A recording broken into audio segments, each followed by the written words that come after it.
Hi, ladies. Hi. Morning. How you doing today? Good. My name is Brenda Phillips. I'm a creative and influencer. Do a lot of different things. I'm very, very honored to be here with you guys today to have this conversation, like all things motherhood, internal, external, the good, the bad, the ugly. So just to start, can everybody kind of go around the table for me and just let me know who you are, what you do, how many kids you got, how many children you got, and if their ages, if you want. I'll start. My name is Davina Hall. I am currently the operations manager at Creative Arts Morgan Village Academy. I'm also a member of the Daylight Foundation. We're advocates for suicide prevention and mental health awareness. I'm a member of Alpha Kappa Alpha Sorority Incorporated, and I am from Camden, New Jersey. I have one child. She is 8 years old. She will be 9 in August. Okay. Good morning, ladies. My name is Pamela Grayson, Baltimore. By day, I am a licensed clinical social worker with the Office of the Public Defender's Office in Camden. I've been there for 15 years. By night, I run the I Dare to Care Family Life Center, which is a safe place that we are creating for families to come and grow together. I Dare to Care has celebrated their 11th year this past April the 3rd. Thank you. I am a mother of 3. My son is 27. One of my daughters is 21 and one is 18. But I have several spiritual sons and daughters that I'm proud of as well. And I am so excited to be here. I am also a member of Delta Sigma Theta Sorority Incorporated. And I'm just glad to be a part of this.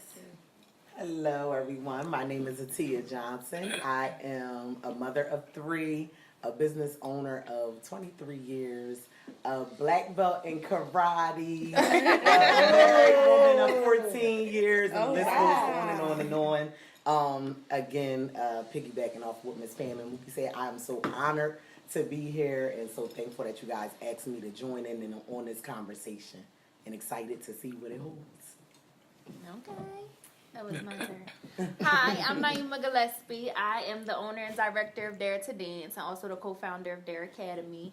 I am that mom who said she was never having kids. And here I am with the 2-month-old. All right. That's pretty much my story. Hi everyone, I'm Ayanna Dickerson. So I work for Camden City School District. I'm the Health and Social Services Coordinator at Camden Big Picture Learning Academy, which is basically a crisis counselor. I sit on the board for Daylight Foundation as well with Davina. I am also, my parents own a Unit Community Center. I'm a black belt with my sister Atia. We had the Universal African Dance and Drum Ensemble, and the Unit Community Center has been in existence for over 35 years here in Camden. We advocate for at-risk youth. I'm also a member of Delta Sigma Theta. And I have a 9-year-old son, Jalil. I'm sorry, he's 10. He turned 10 in January. So I have a 10-year-old son, Jalil. That's a piece of work, and we'll get into that.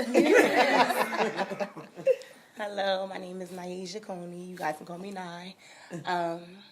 I am a nurse. I currently work at a subacute rehab center. And I have a 5-year-old daughter that Baby, like she a piece of work. and that's about it. Yeah. 25, 35, 55. Like, listen, but that's about it. So I'm not a mother yet, but it is definitely something that one of my biggest dreams and goals in life. I have a nonprofit where I work with kids called We Care. So I get to see a lot of different ins and outs, especially when it comes to adolescents, 12 to 19 specifically. But I know even the reason behind starting my organization was because of my own personal background.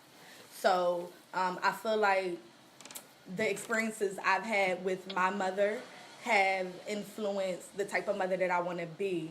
How do you feel like the experiences you've had with your own mother have influenced the type of mother that you are? Anybody? So Yeah. I can go on that one. My mom, I'm gonna try to keep it short. My mom had a very hard childhood and even adulthood.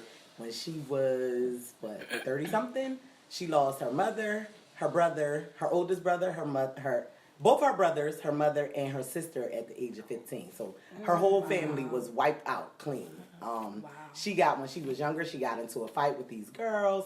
She ended up losing her memory. They had to teach her how to talk and a lot of different things. So my mom had like a very hard, trying childhood and, like I said, adulthood. And from that experience, it taught me to, kind of be, because she had like a nervous breakdown and everything. And so what it taught me as a parent is that going throughout life, every day we're learning with our children. And you can never really blame your parent for the parent that they were. You never know what they went through until we get of age, and then they tell us the things that they learned, the things that they went through and everything like that. So it's kind of like helped me have a lot more patience with my kids. Right. And help them try to like, understand that as parents, we're learning. Like, I'm learning with you. As you growing day by day, I'm growing as a parent. Right. And so, yeah, just her experience from that really kind of helped molded me. Anybody else want to touch on it? Me and my mom grew up together. My mom had me at 16 years old. So we grew up together. When I mean grew up, like, she is the person she is today because of me, and I'm the person I am today because of her. Wow. It was times when growing up, everybody used to be like, say like I was too grown, because my mom gave me freedom because she knew what it was like for her parents to keep her strict and locked down. That's why she had a baby at 16, because everything she did was sneak. She couldn't go to her mom and talk about birth control and sex. She couldn't do those things. So she knew when I raised my daughter, I want to keep an open door policy, and we're going to figure this out together. Right. So I feel like my relationship helped me so much, because although people were saying, oh no, she too grown, she let her go skating, she let her go to the club, to the teen club. She let boys over their house, she let things. But guess what? When I got to college, it wasn't a culture shock for me. I had freedom my whole life. So I was able to, all right, y'all go to a party, I'm going to do my work, I'll meet y'all there. Whereas them, it was all like, this is all new. I mean, ain't no parents. No. I always had that, so that created the foundation and structure I needed to kind of make me just learn things on my own and be able to figure out. So I'm thankful that she was that parent. Versus I got some friends that was just locked down. Once they got freedom, it was like, listen, I'm on my fifth kid. Wow. Listen, I'm on my fifth kid. Whereas me, over. Whereas me, it's like, listen, you going into high school, we're going to Planned Parenthood. I'm looking like, why? Why? No, we got to go to Planned Parenthood. You're going to high school, I know what it's like. So I'm thankful for that. I think I'm learning my mom more now that I have a child than I did, when I didn't. Because, like, now I'm, like, saying little stuff like, I've never wanted a kid. I knew I shouldn't have did this, that, and the third. My mom is, like, now being open and saying, well, I said the same thing about you. And I'm saying, oh, for real? And I'm saying, oh, for real? I didn't know that. Like, she did such a good job. You know what I mean? And so to know that we got the same beginning, it gives me hope that I could be what she is to me, to my son. Because, like, I'm, like, seeing her freaking out. Like, I can't do this. Mom, like, I said the same thing about you, and this is why you don't have a sibling. But, like, okay, so you did a good job, even though you was stressed out. So it gives me hope. Yeah. For me, growing up, watching my mom, I'm like, my mom, she was always awesome. My mom could cook her behind off. My sister know. Anybody that ate her food know that she can cook, right? I'm total opposite. So, but she just, like my sister said, she's an awesome person. All of the trauma, I didn't endure all of that growing up. Right. So I grew up with both parents. I had my mom and my dad. She didn't have that. That's a blessing. So it taught me that you never know. You don't know how to be a parent until you actually a parent. Mm-hmm. Parenting is something that you can never figure out. You can watch your mom, you can watch your grandmom, you can watch your uncles, your aunts, you can watch whoever, but you don't know how to be a mother until it's that time to be a mother. And you don't know how much it takes until it's actually that time to be a mother. So it's something that you can't even describe. It's something I can't follow my mom and do the same thing that she did. Like, yes, I do some of the things similar, but every kid is different. So my son might not be like any of my other siblings or me. So we all may have been different, and I had to learn. She told me that you had to learn your son, because I had my son, I still lived with my parents, and I was in college. So my mom was a great help for me while my son was small. She basically helped me raise him while I finished college. So it's like she showed me you had to figure him out for yourself. I can't teach you how to be a mother to him. You had to learn how to be a mother to him. I tell people that all the time though. Like people go on and they're like, "Oh, I need to prepare for this kid. I need to plan for this kid." Like it's never no preparing for a kid. Like you know what I mean? Like once it happens. After that 9 months, when it's like, oh, they out, it's like, okay, game on. Right. Like, you can't prepare for no kids. So. And what works for one mother doesn't work for the everybody. other. I think the biggest thing for me and my mom is that my mom grew up in a time where children were seen and not heard, kept everything in the house. My mom was pregnant with my brother at 14, and then I came when she was 16. So by the time that my mom was 25, she had 5 kids. But I think for me, my mom passed March 27th. And I didn't get a chance to have the conversations that I wanted to have with her until I got older. And she got older. Because my mom didn't have good examples in her life. Her and her mom had a great relationship, but my mom was the type of person that she took care of and handled the business that she had to handle. Right. So my mom taught me how to be a woman of strength, tenacity, like to do whatever you need to do to take care of your family. And to get it done. And to get it done, exactly. I tell everybody, I didn't know I was poor, and I grew up in Abbott Village. I didn't know I was poor until I went to college.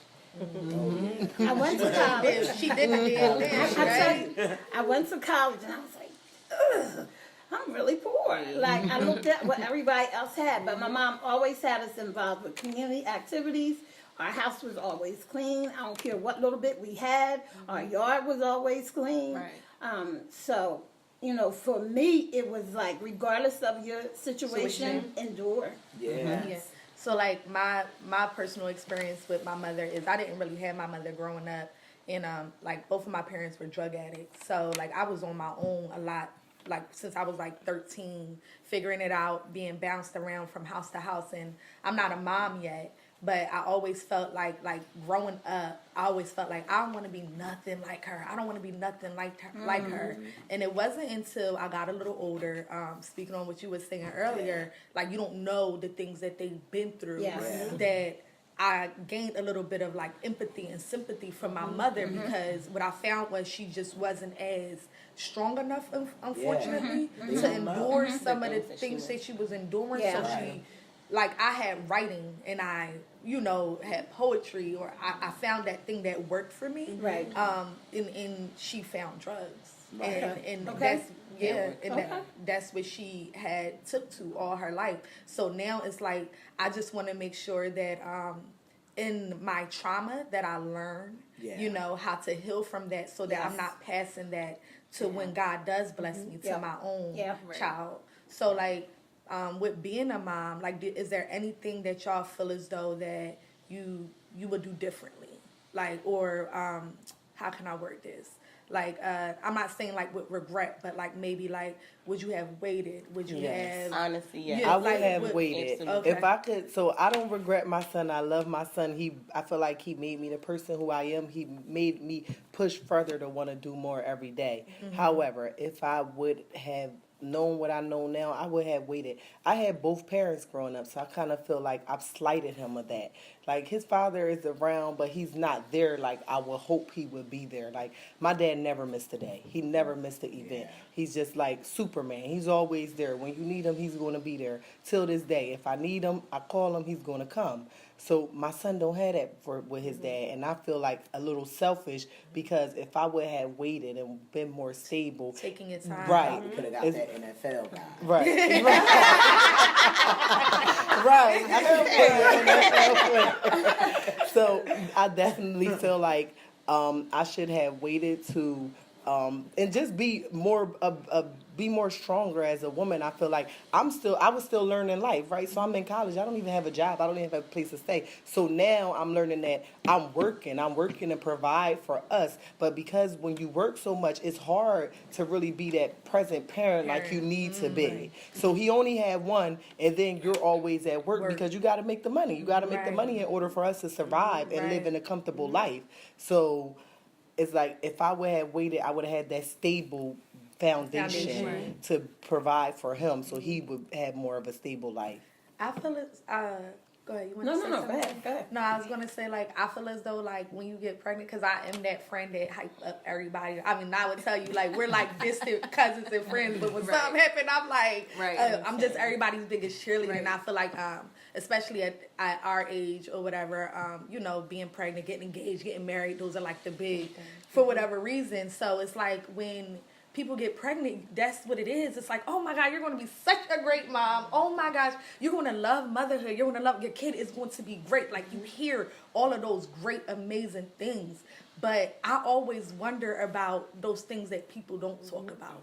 Like what is something that you feel as though that you wish someone may have pulled you to the side in the corner and sat you down and talked about that you feel like you had to endure?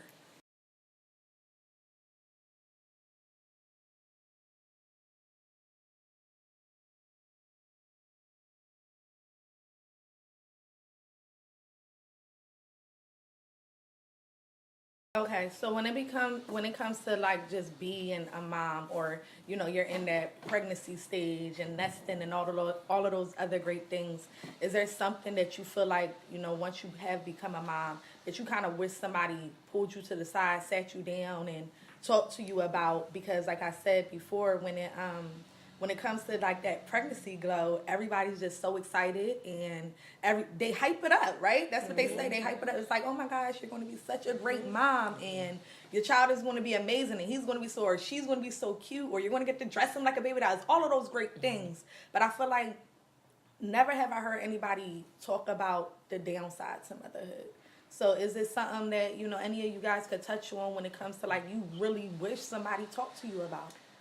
So my pregnancy was horrible. I had my daughter at 25 weeks. She weighed 1 pound. I just wish somebody would have told me about, like, if you're not mentally healthy, you can't do nothing for nobody else. Yeah. Like, I really think that the first 4 years of my daughter's life, I was an awful parent.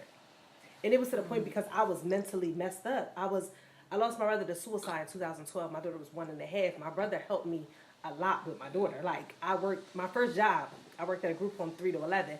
So my brother was my babysitter. I ain't had to pay nothing. I just ordered him some food. He rocking out. Bree playing the game with him. So for me to lose him the way I did in our home, I was messed up. I'm drinking every day. It was times when it was like abuse. I used to put my daughter in the swing and let her cry and turn my music up and ignore her because I couldn't take it. So it wasn't until I had a long talk with a friend from college who wasn't even my friend during our college years. We were kind of like in different cliques, so we was like kind of like beefing a little. Right. But she was in Baltimore doing her thing as like she's an entrepreneur, Baltimore big time. She just reached out to me one day and was like, "You were on my mind." She said, "I had a dream about you. I don't like what I see."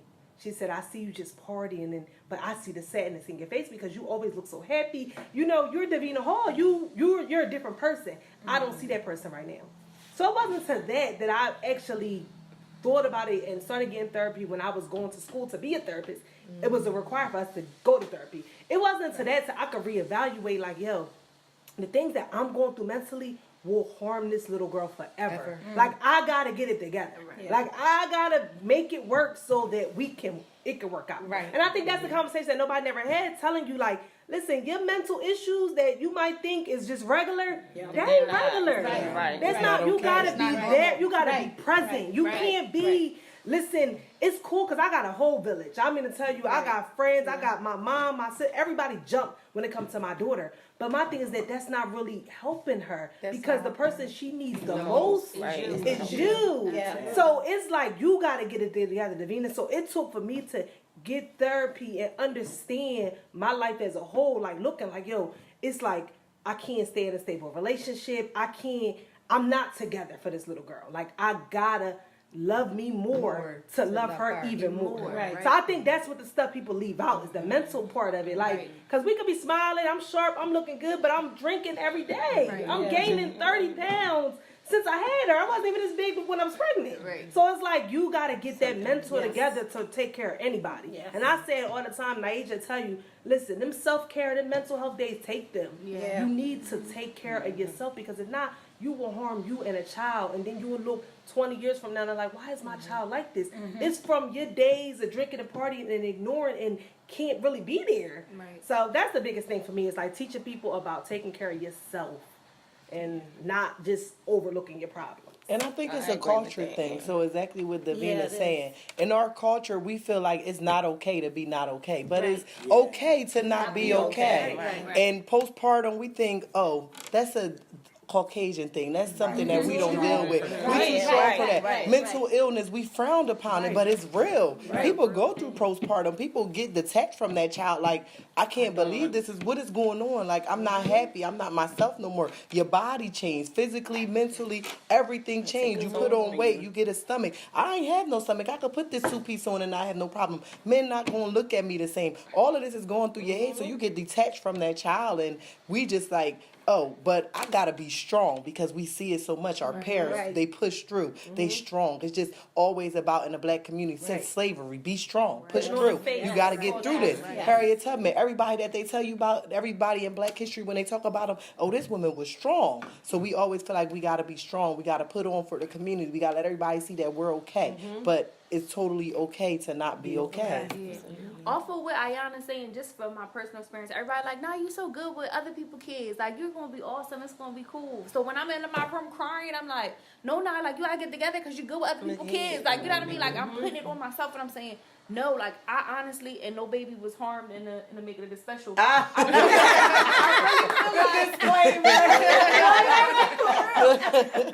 knew exactly why Kyla put Isaiah in that cardboard box and walked away and went and got it.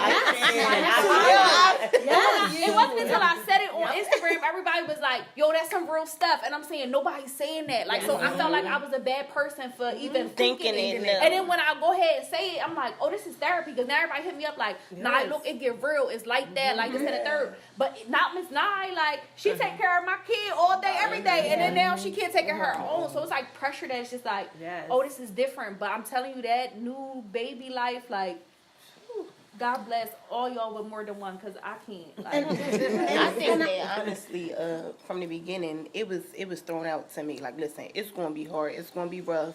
You sure you want to do this? I don't think everybody was really, really raw with me from the beginning. From the first time I got pregnant. Bless. From the first time I got. Not the first time, that was the only time. But from the beginning, everybody, like family, friends, you know, just random people, like, you sure you want to do this? You got your whole life ahead of you. I was in my first year of college when I got pregnant.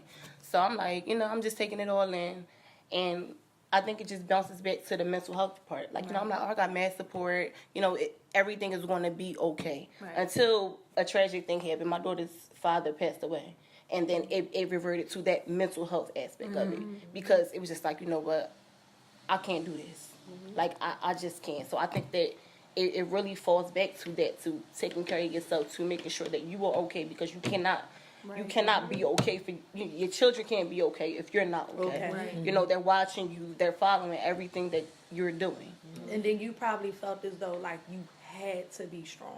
That was my own. That is my like own. You lost the other part of her. Right. So you didn't want her to see you in that light. But the thing is, she did, and like I said, she's only 5 now. But when it happened, she was 2 years old, and I feel like, you know, I let her down, even though she was very, very young then. I feel like I let her down because I slept. When he died, I slept a lot. You know, it was just like, whatever. As long as she is breathing, I'm all right. And that was just it. Like, so I didn't mother her during that time. You get what I'm saying? Yeah. It was just like, all right, she's alive. I think for me, I'm going to just jump off of this cliff. I'm 57 years old. I will be 58 in August. Parenting is so overrated. It really is. Parenting is overrated. And I don't believe that everybody should be parents. Oh, God. They need to make people take a test. Yes. To be a parent seriously. Before they can say, I'm going to open my legs and not only take a test, but I think that there should be required parenting skills classes. And that's not to speak ill of anyone in particular, but we as a society and as a culture think that everybody has healthy examples. Right. And parents are not perfect. If I've learned anything, is that this parenting thing is very difficult. It's very difficult. And I think that we've been, society has given us this romanticism and fantasy in regards to happy families, So beautiful. picket fence, Yes. black love. Even. I'm going to go there. But everybody's experience is not that. Yes. So what we got to do is work what works for us. And create, like I was telling you ladies earlier, create a circle that regardless of your mental capacity, that circle or that village jumps right in.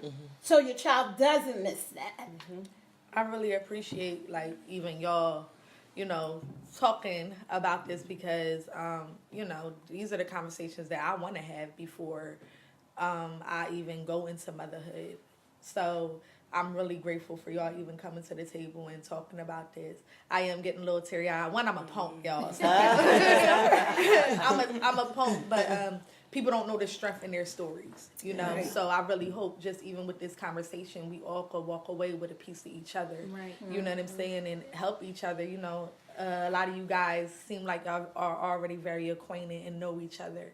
So, when I become a mom, when I call y'all, don't be ignoring my phone call. That's all I'm saying. Don't ignore my phone call.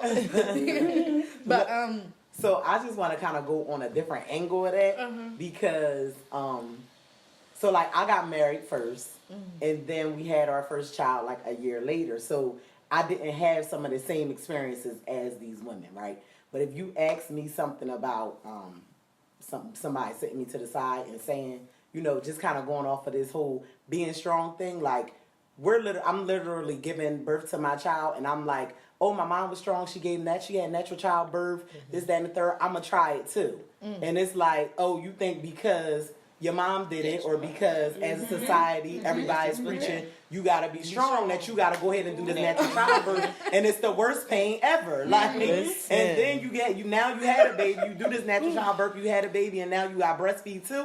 And you telling me my nipple is falling off. What? And then I got to go and breastfeed this baby to make sure that this baby eats. And it's like, in the back of your head, you saying, oh, my mom did it, I could do it too. Like, I got to be strong. So, like, it's like off the surface of not so much of, where they was going with it, but just is in the aspect of actually having that child before you even get to the point of now you gotta raise this child. Right. It's like those little things that is the horror stories that you hear, but it's like the ones that's like you heard this but you didn't really hear that. Right. This is what happens, but that doesn't mean that this is what has to happen. Right. You know what I mean? But you are strong because you had 2 more. She's crazy.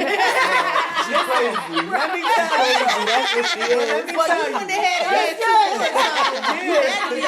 That's just crazy. The second one, I was like, I'ma still be strong, right? I'ma still be Harriet Tubman. That third one, listen, I done waited to have DJ.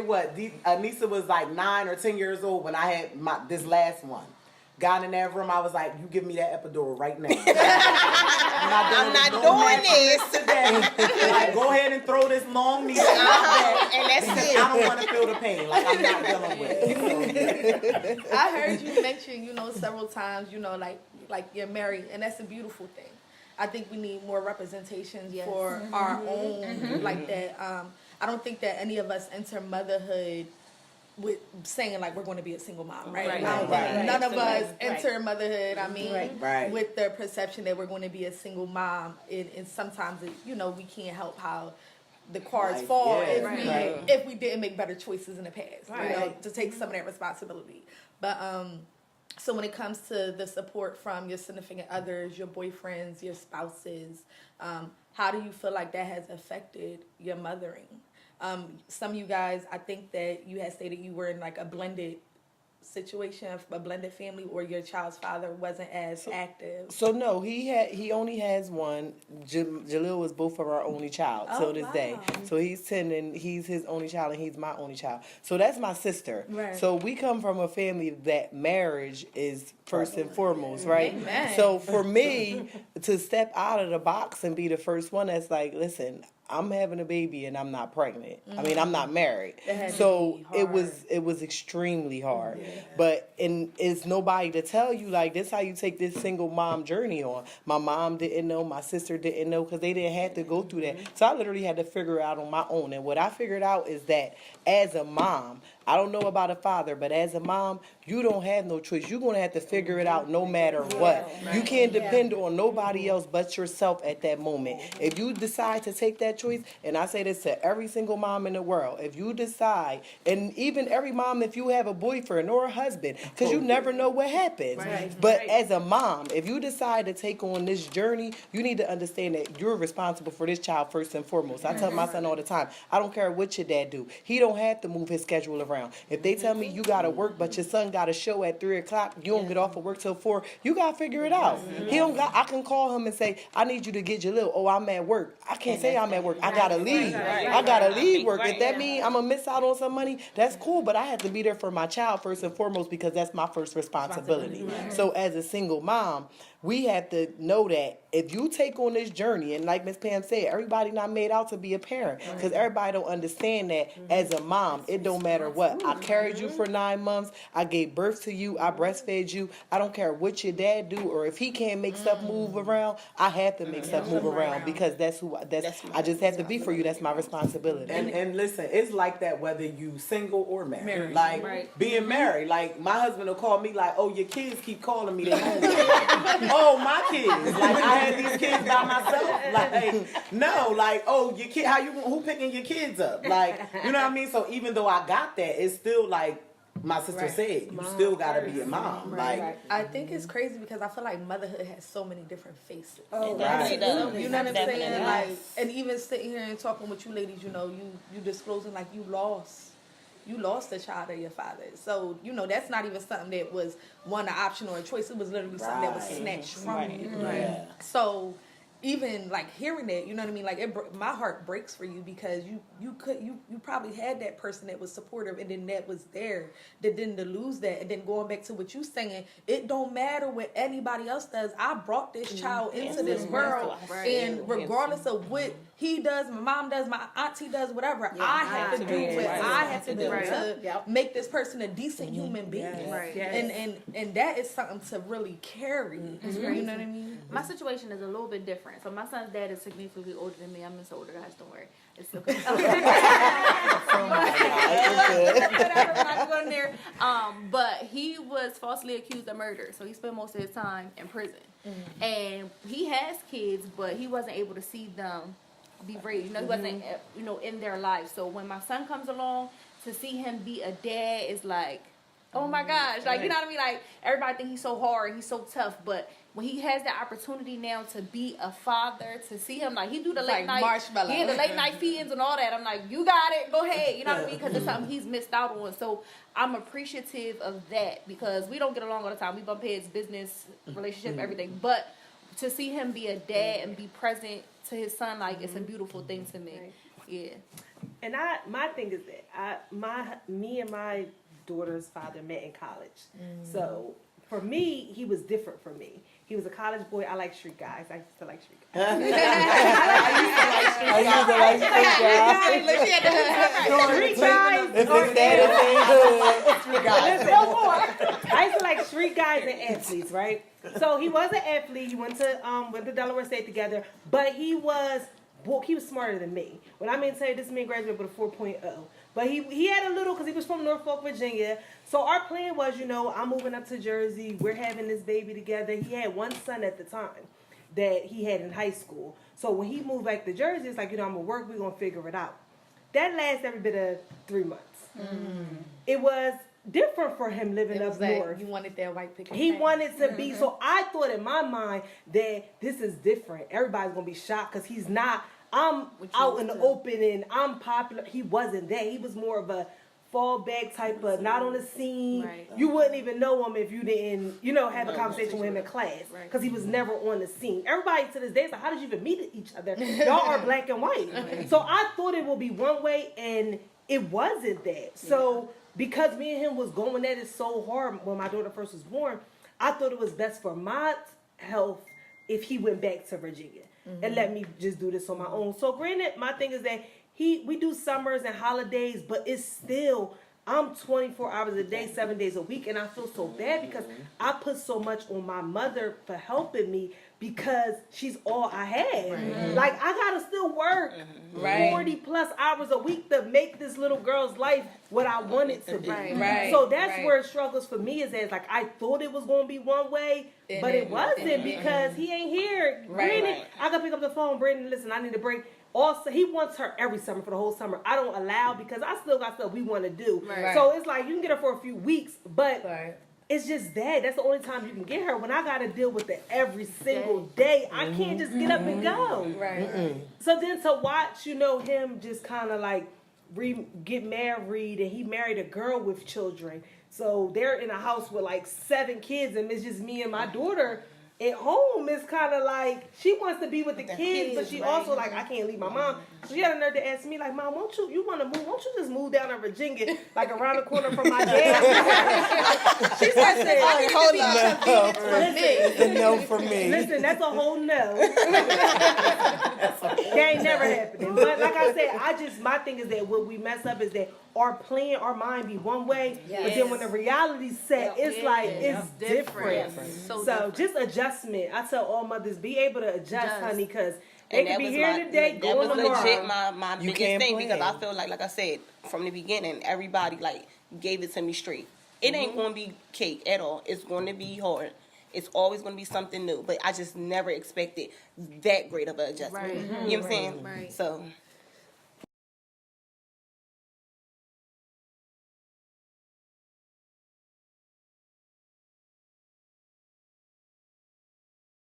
So, like, for the moms who, all of you guys seem like I've been doing the mommy thing. Besides Nye, she's a couple months in the mommy thing for a while. Like, I think that even I could probably speak on this as well. Is like how real. Been doing it for 2 years.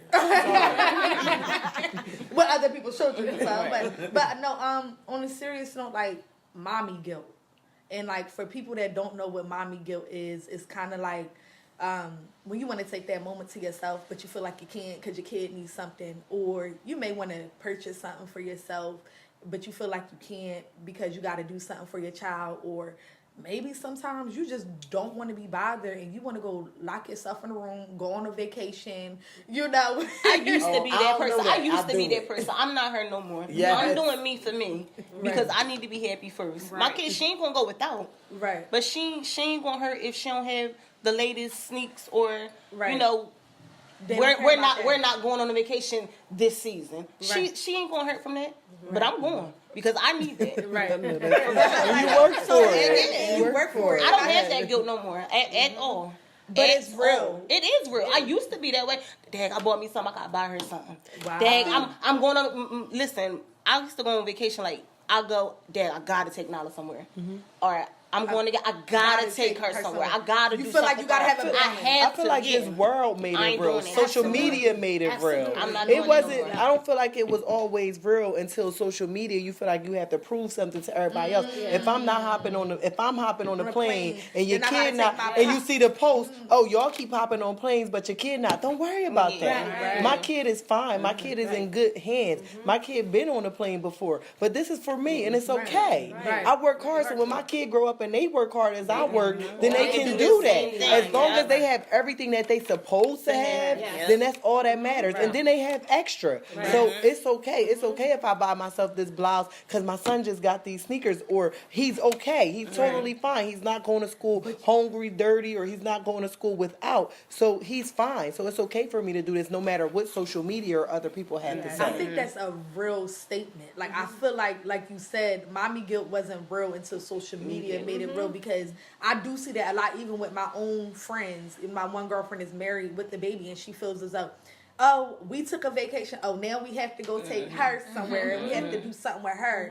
Like, go ahead, Nye. Listen, I don't know if everybody's birth story is as traumatic as mine, but I feel like the amount of stuff we go through just to bring them here, I'm not mommy guilting tripping about shit. Nothing. Like, everything I want to do, I'm doing. Like, I don't care. I almost laid on that table and die. I'm gonna do what I want. And when you get old enough to do it, you go ahead and knock yourself out. But I don't life you want. No mom nowhere should feel guilty about anything. Anything. That's why when she asked that question, the first thing I said, "Oh, I don't have that." That doesn't exist at I this go table. right in the mall with her. Mom, you buying us some sneakers? No. You know what? You got the same size feet as mine, and when I buy these, you're gonna be in my closet anyway. So no, I'm not buying you none. Go ahead and gut mines out like you always do. And as much as we sacrifice on the daily, like, listen, I gotta get up and work harder than usual, you know, like, to maintain for these kids, because it's not just material things. Right. They need, we got a food. And when you're a single person, not just a single mom, a single person, I gotta pay these bills so you can live every day. Right. And don't get me wrong, I take my child on a vacation once a year, try to squeeze in twice. Right. But at the same time, in between time, I gotta be okay. Right. So if this take me to be happy, we gonna do it. You gonna have it. everything you need too, but I gotta be okay. But But I'm the not sole only that- provider. And not only that, it's like now we living in a day and time where these kids have way more than what we had. Oh, Absolutely. God. Listen, So talk I'm not about guilt it. tripping about nothing because at your age, I did not have a cell phone. Right. Like at your age, no, I didn't have the latest Jordans. And that's not iPhone to at say, that. right? Yes, like the late every new iPhone that come out, my daughter like, oh mom, Kylie has the iPhone I don't 10. care, yeah. So I need to get the iPhone 10. No, No, you don't. yeah. Like literally, and I was always that parent. Like, no, you're not. I'm not Following bound keeping down up with to the society. Jordans. Yeah, I'm not Right, trying to and what keep up. society say. Right. Yeah, like the only reason why I got it was because she got lost on the bus. First day of school, moving into a white neighborhood. Then I'm like, oh, hold up, I gotta track my daughter. So then you get that cell phone. But you know, it's things like that. That's like now it's like y'all got so much that we didn't have. So you know, back in the day, our parents might could guilt trip a little bit, but now no, I'm not guilt tripping about nothing. And I think y'all got way more than that. I think for us, you come from a place where parents, mothers in particularly, sacrificed a lot for their kids. Yeah. Yes. I'm not doing that. Right. I don't want to do that. I don't have mommy guilt because I tell my kids, this is what your dad and myself created. Like, this is our stuff. We just sharing this with you. Right. Like, now you got to put in the work to get the kind of life that you want to live. Absolutely. So that's where like at a certain point in time in my kid's life, certain things stop. Right. Like at 16, 14, 16, certain things stop. Now you got to earn some stuff. Right. I'm not I'm there at 5. You That's earning right. all that. I'm there at 5. You can't be just I ain't freely doing it giving anymore. stuff. Yes. Because then that's where that entitlement Yes. comes from. This generation is so entitled. That's because such and such has that. I need that. Right. Well, guess what? Not here. You're not going to. So that I never had that. I never had mommy guilt. Well, listen, I'm happy to be at a table with moms who is taking care of that internal. And, no, seriously, because I really am. Because like you hear so many of these horror stories. This is like just a quick, like off topic, real quick. But it was just like a young lady in like Bridgeton, New Jersey, who like slaughtered her child, but the other child was still alive, and it had something to do with like the child's father and all of this other craziness. It's just so many different crazy things when you don't take care of that like internal. You know what I mean? And when you don't take care of you altogether, there's so many different things that could come out of it. But even with that, like. We was talking earlier, and we were talking about how like no matter how great of a mother you are, and I think that's why I brought up the topic of mommy guilt, because there are those times where you feel like, and some of you may have encountered these times, that you feel like you are doing your damnness, you are doing your best as a mother, and still yet maybe your child isn't going on the path that you would like to see fit for them. Maybe they are not doing the right things that you would like to see fit for them. Is there ever a time where you just kind of felt like, I don't like my kid right now because Every day. Like, Every day, not with the 5-year-old.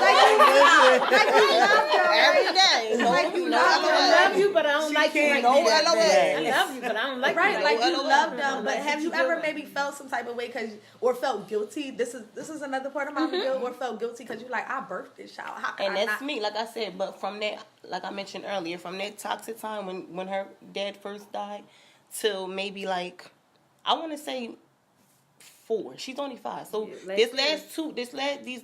prior to this last year, I was very toxic to her, and I feel like her behaviors and things current now is a result of that. And I'm just like, that's where it comes. I do not like you.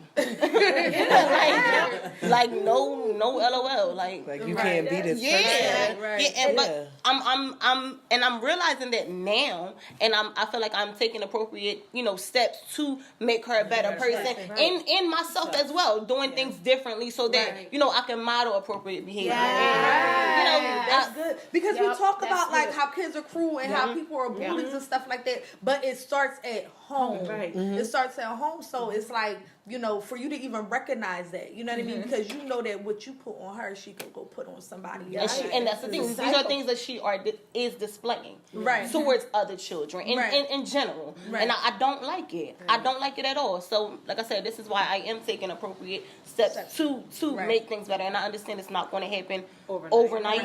Right. And it's very frustrating day by day. But I'm like, if I got to keep it up myself. I got to keep doing things the right way. Keep talking to her in a even though I don't like the things that she's doing, I'm going to talk to her in a way that she understands it, in a nice tone, even though I may be so upset, but in a nice tone, in a respectful manner, you know what I'm saying, so that she can give that back to me. Because you don't give off, my thing is that when you get negative, you can't give negativity back. Exactly. We can't literally curse and put our children down because that's what they're going to display. We all curse when we upset something, but just the day-to-day, that stuff is mental abuse, and that's why we got these kids that's bullies in school, and it's just nasty because of what they hear at home. You can't tell me I ain't going to be SHIT all day, every day, and then think I'm going to go into the world and be exactly.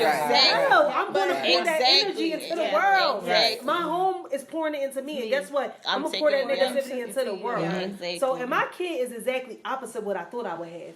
I thought I would have a stuck-up, bougie, like just a child out of this world. And my child is literally gentle, so gentle. Like, her spirit kind of like makes me happy because I wasn't always that person. So just to watch her is like, where'd she come from? Like, she got like a soul that's like old. Like, if I'm saying her out of it, I want your baby. she'll be like, Mom, I'm going to shut your door. She'll be like, I'll be saying her out of it. She'll be like, Mom, I'm going to just shut your door. Like, I'm going to just let you have your time. She's very observant, and it makes me happy because I didn't expect to have that type of child. I thought I would have a little bougie, little, but she ain't, she ain't like that. She just like so laid back, and she cares for others deeply. Everybody. It don't matter who it is, she cares for them and deeply care. So that's my whole thing. I got the opposite, and I'm blessed to have her because I thought I was at something totally different. Bree didn't even want to stop dance school. She thought it was gonna hurt my feelings. Bree, it's okay. You could go. My daughter is a sports. Like, dancing wasn't her thing. So I'm like, it ain't even about the money. It's just the timing with it. Bree, we taking up these hours when we could be playing basketball. She said, mind you, she's about 7 years old. I just can't leave Anai. Like, I don't know how she'll take Worried it. about somebody else. I'm like, she got a million kids, but that's just her heart. It's like, really. I can't leave, but you think I can still visit because I can't just leave. And so that's just That's like an a example of her. blessing. It's people like that just be blessed with those type of kids, with those type of hearts, and those type of Because Then you get a kid like mine. And I think that was God because I needed that. I needed that to humble me. Because I was one of them people that's always, I like to be this way, this is how I want. And I had a child that's just like, listen, we ain't doing that today. I don't want to dress up. I don't want to put on skirts. I don't want my hair done today.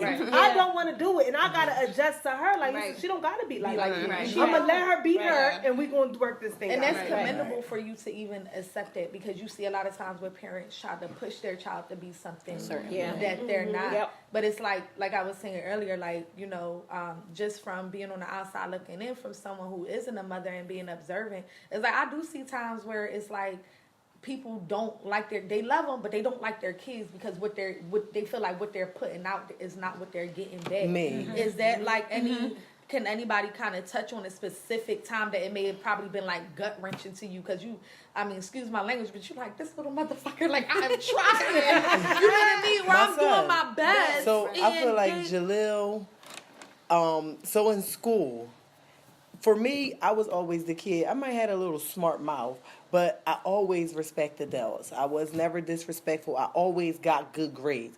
Jalil hates school, like with a passion. He's 10 years old and he's like, it's hard to get him up in the morning. He don't want to go to school. He's like, I'm not going to college, so you don't need to save no money. I'm going to be a barber. He's 10 and he already like, I'm not going to college. He'll tell you, I don't like going to school, like, and then he tell fibs. So sometimes I feel like I'm getting what I gave to my parents in a sense, but I wasn't a bad kid. So I was always caring, always love for others. He always think about me. I love that. Every holiday, he's going to give me a gift. If he got to save up his little bit of money, he's going to get me something every holiday to make me think that he's thinking of me. So I love that about him. He's very caring. But he's a piece of work. The nigga don't stay still for nothing. He don't stay still. If you in nowhere, no matter where you at, he's gonna move around. He's gonna jump. He's gonna flip. He gonna holler Jalil 1,000 times. Yes, and he ain't gonna stop until he go to sleep. I can give you a specific example, so I'm sorry. No, go ahead, you fine. He ain't gonna stop until he go to sleep. When Jalil go to sleep, he like a newborn baby. When he go to sleep, you get the rest. Like, you like, all right, I can take it. He a good kid, but sometimes I'm just like, oh my God, he'll lie to you. Oh my God. He told me he took the trash out. Listen, he will lie. He told me he took the trash out to the dumpster. He took it to the chute. He didn't even put it down the chute. I brought the trash back outside to show him. I said, look, Jalil, we ordered this food yesterday. My name is on it. He was like, you think other people don't have the same trash as us? What? And you want to know what's so crazy? When stuff God. like that happens, though, I'm going to be honest, when stuff like that happens, does that tend to be, like, scary for you? Because very you like, scary. you like Like, what do you mean? I'm like, that pizza got my name on it. Like the manipulation behind it. I ordered that pizza. What do you mean it's somebody else's trash? That developmental piece, that's a developmental Thing, piece. right? That's where they are at that point in time. Exactly. And that's why when we talked about those parenting skills, like for me, my kids, I gave them a voice in our house. But when they started talking back, I was like, oh, wait a minute.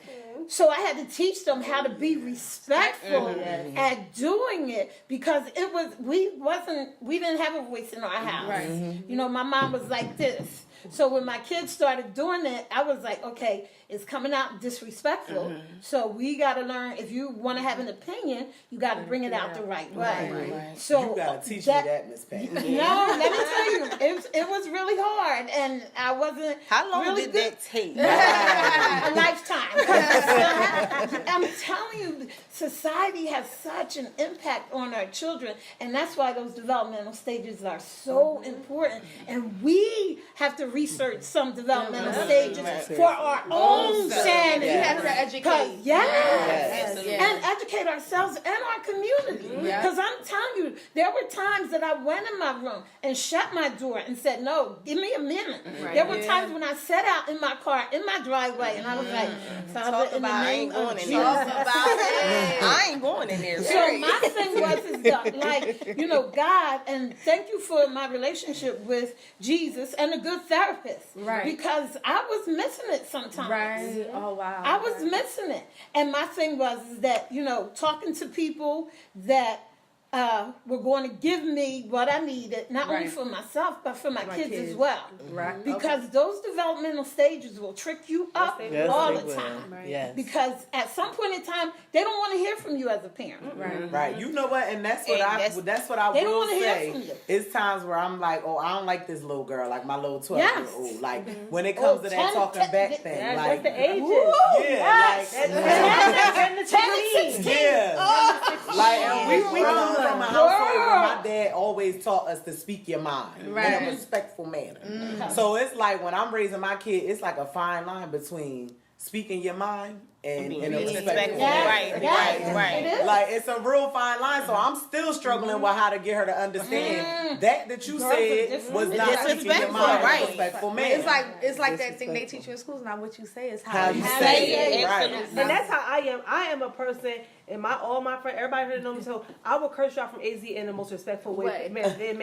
And my that thing same is that tone, in the sis. same tone, and I will be, we gonna argue, but we're gonna talk it out, and I'm gonna say what I want, and then we're gonna be back regular. Yeah. Because that's how it's gonna be. But that's how it should In be. that manner, just how she Right. You ain't gotta agree, because I'm big on communication. Right. So my thing is that's what I always try to like teach my kid, and not even my kid, because she's not at that age yet, or that me, but the kids that I just deal with daily. It's Like, listen, it's communication. Yes. You don't gotta agree with me. We can agree to disagree, Right. but let's move forward. Right. And I feel like with teaching our kids, my kid is not at that age yet. Right. But that 13 through 16, that little 12, the social media, like my child didn't even think about on social media yet, but them ages, it's about to get real. Did you want to say something earlier? I know after she had spoke You earlier, said you got did a want to say specific a situation. Oh yeah, and it's very recent as well. So my kid, she generally does well in school. Like I say, and yes, she's only 5, but these things, she's a real like big person. Like anyway, she generally does well in school. I don't typically get any phone calls or bad reports at the end of the day, anything like that. But more recently, last week, she had an altercation with another child, a boy, and he was calling her names, she said. What type of name specifically, we didn't really get into. However, her response to that was she spit in his face in the, midst of their altercation. So afterwards, she, got reprimanded for his spitting, because it's not that you cannot feel a type of way, because he was doing something to you as well, but spitting just a whole nother game. Right. Anyway, she was like, all right. After that, she wanted to be his friend again, and she just was like, he didn't want to be her friend, because she spit on him, and she like, well, I'm over it, like I'm ready to be friends again. Right. And That's how they are. Yeah, so you was at that moment like, Kids are the whose most kid is forgiving. this They really are. on somebody? and that's my thing. Like I said, I'm not mad, and that's what I told her. I'm not mad at you for reacting, Right. But it's how you react. Yeah, we don't do that. speak. Right. Yeah, we don't Right. speak. And I would have been more okay if she put her hands on him, to be honest. Right. But And Miss Pam, not all of us could, you guys could agree with me on this, to say that sometimes when kids do stuff, we always think it's a reflection of parenting. Yes. I was about to But say that. I was about sometimes to get into that. your example is a prime example, because I watched since that little girl been born. It's not. Not you. So sometimes these This kid is just their self. And that's the Yeah. thing. Yeah. When we It's talk just about her. the impact that the outside world Yes. has on our Yes. kids, Right. it's different. Yes. It's really truly different, because I come just from, I've been doing what I've been doing for 7 years now, and working with the different dynamics of kids. I work with Black, white, Puerto Rican, Mexican, kids from 2-parent households, single-parent households, and everything of that sort. But at the end of the day, if you're a great mother, but that influence or has her mind or his mind triggering things, it's just like a kid that could come. You ever see somebody, they come from a decent background, but they want to be hood so bad? Yes. Every That's a day. prime Example. Every example. day. That's a prime example. So it's difficult. Like I said, when I know parents directly, and I don't know why Jimmy is like this. And that's because and that was my thing. I was like, why are you doing this? And I think that's Sometimes. to understand as a parent, that's one of the greatest things for you to realize, that this kid is not you. They're not going to be you. And once you realize that, everything else makes sense. Yeah, no matter whatever you tell them, and we learn from experience. Right. Yep, But we're each going generation has a struggle. Like our parents had their own struggle. Yes. We now facing going against this whole YouTube To thing. social And media. That's out. Because now all this Right. pranking stuff and all of that, Yes. like, no, we It's don't crazy. do that. But now, like, Bullying is yeah, an all of all-time that. high. We have our And own suicide. struggles. Yeah. Yeah. But the suicide is a It result was from of the that. bullying. Exactly. Yes.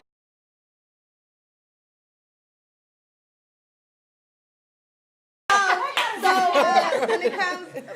when it comes to motherhood, like I said, everybody makes it look easy, and I think that we make being a woman look easy.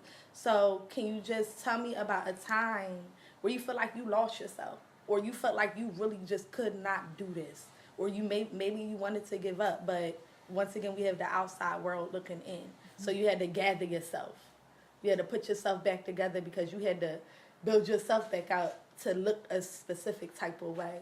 So Anybody want? I think I pretty much shared that a little bit, breakdown here and there, and just still experiencing. And I know that I will continue to experience it, for a lifetime. But I'm ready. It is what it is. I think I'm in my time right now.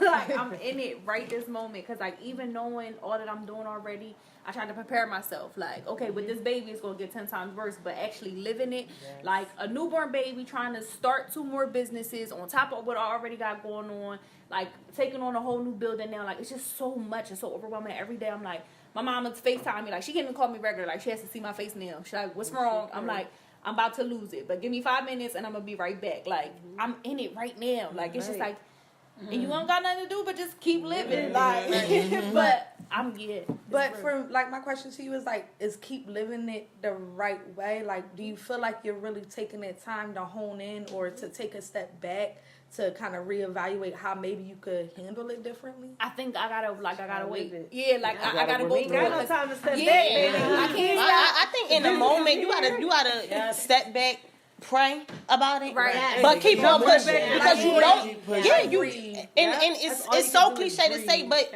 we don't have no choice. don't. You gotta keep pushing. And I think for me, it's my spiritual relationship with God is that in those times that I am the weakest, He's making me strong. Yes. Right. So even at my weakest point, I'm still in the game. I'm still in the game.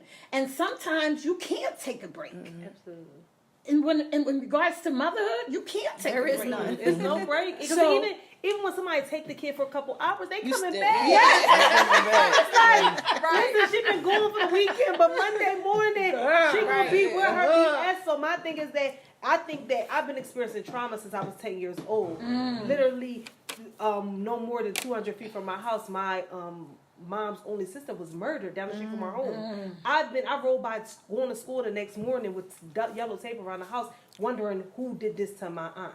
So I've been experiencing. So my thing is that when trauma for me to happen while I had a kid, because I was used to trauma my whole life, but when I had her and my brother committed suicide, for me that was my weakest moment. It's like I don't want this baby. I don't even want to. I don't want to deal with people.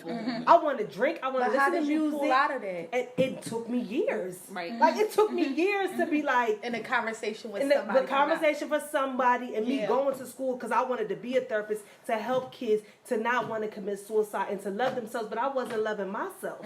So it took for me to actually self-reflect. And going through the mental health 3-year program, that was the best thing I could have ever did in my life because it helped me find out who I was. Right. Like, I always thought I had it together and I was fucked up. So it take that. Like, you self-reflect. Right. I you had it think, all together. I've been thinking since I was one of them kids since birth. I'm here, I'm this. Right. Right. But it take that self-reflex that, I'm messed up. Yes. Right. And I think that was my hardest time. And again, it took me years to overcome it. Yeah. And I'm still going through it daily. It's a Because I got challenges every single day. Yes. But I feel like Nye say, we can't stop. Yeah. We gotta keep it moving. These kids gonna be here. These jobs gonna be here. These businesses gonna be here. Keep it pushing. That's all I can say. Pray, keep it pushing, and take care of you. I feel like I lost myself a few years ago in a man. So I was loving the wrong man, and I lost myself. So I wasn't a good mom to my son. I wasn't good to myself. I wasn't good for nobody. I feel like I lost everything. Like I lost because I'm trying to take care of a grown man, and I need to take care of me and my son. So I'm lost my car. I lost a lot. But it took me to be able to realize that if this is the man that you say that you want to be with, but you don't want your son to be this type of man, how can you say you want to be with him? That is say that again, So- Lord. Right? Self-reflection. That was so powerful if this is the type of man you say you want to be with, but you don't want your son to be this like type of this man. man. And where's the connection? What am I Right. doing? Right. I'm not doing this for you. I'm not being the mom that I need to be for you, because I should be putting you around men that you could look at and say, I want to be like him when I grow up. model system. Not I want to be a moocher when I grow up. I want to use you when I grow up. I want to cheat on you when I grow up. I want to lie to you when I grow up. I want to use you. I want to use you until you have nothing left. Like, that's not going to be my son. I tell him all the time, you're not that. You won't be a bum. You're going to be something out of yourself, because I'm going to make sure of that. So that's how I came back. He brought me back around. Hold up. You tripping. And I was in it for some years before I realized it. But once I realized it. Tripping, she was driving a car with a hanger holding together the hood. The driving down the car, the rim was falling off the car. Let me tell you, I'm like, tripping. What is this? Like, That's not me. And everybody around me knew that wasn't me. But I came out of that, and I feel like I'm the best that I've ever been in my life. It was a blessing. Like, I lived through it. I got through it, and I'm never ever looking back. He texts me now or something.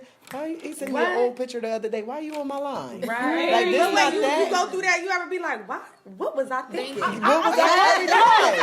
We just had that conversation. We not about to start this. Right, for real. What drug was you smoking? Motherhood. Well, back on. Wrong day. Child, that all got to expect from It all come together. I'm gonna bring it back around for it. So yes, so because I lost myself in a man, I lost myself as a mother. So in order to be a good mother, it's an all around thing. It's a whole piece. It's everything. If you need to be a mom, it's so many dynamics of it. So choosing the wrong mate, all that takes into motherhood, and it can make you a bad mother, and you're not gonna be good for your kid. Right. So that's where I lost myself at. I'm just happy that I found myself. That was good. But what they said is true. You just keep picking up and you push through. Like, I kept going. I couldn't stop. I'm here now. I got to get out of this, and I got to keep going. Right. And I brought myself go back through up. to get through. You got to go through it to get through it. So you would say like those important moments are just taking a moment to cry, taking a moment to cry, you know, bury your scream, Cry. bury your Go face in the binge. pillow, Go right. shop. Go in. Go Right. do that if that's what you need to do. And those are the important factors. So with just being a mom, and if you could just pour into any other mothers to be, you know, aspiring mothers, what is like a last piece of advice that you could give them? Therapy is essential. Like, literally, therapy. You need therapy. That's all I can say. Is just no matter what That you is her do closing in life, statement. Take care of your mental health. I'm telling you, because Even if you are healthy, you can never be too you healthy. can never be too Right. healthy. Right. And we could all talk. I could go talk to Miss Pam. I could talk to my girlfriends. I could talk to my mom. But I want to talk to somebody who don't even know, so they don't even have a biased opinion. Right. So let's talk to somebody who who don't really know me, and let's see their opinion. So I just say therapy and just really taking care of your mental. That's the most important thing, because if you dead mentally, you and that child ain't gonna go nowhere. I just want everybody to go around and leave somebody with something. Leave somebody with something. Let me go, because mine ain't too polite. Don't do it.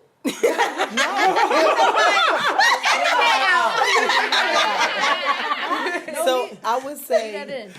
your journey is your journey. It's nobody else but yours. Your purpose is your purpose. Your calling is your calling. You walk in that as a mother, as a woman. In order to be a great mother for your child, you have to be great to yourself first. I love it. Yeah, I would say do the best that you can do no matter what society tells you to do. Like, just be what you can be, not what everybody else say you should be. Right. Work what works for you and your household. Do not base that off of anybody else's experience or situation. I think that it's essential to have patience. Patience. Have patience. Be understanding. Be open. And understand that, you can't be nothing to nobody else if you're not great to yourself first.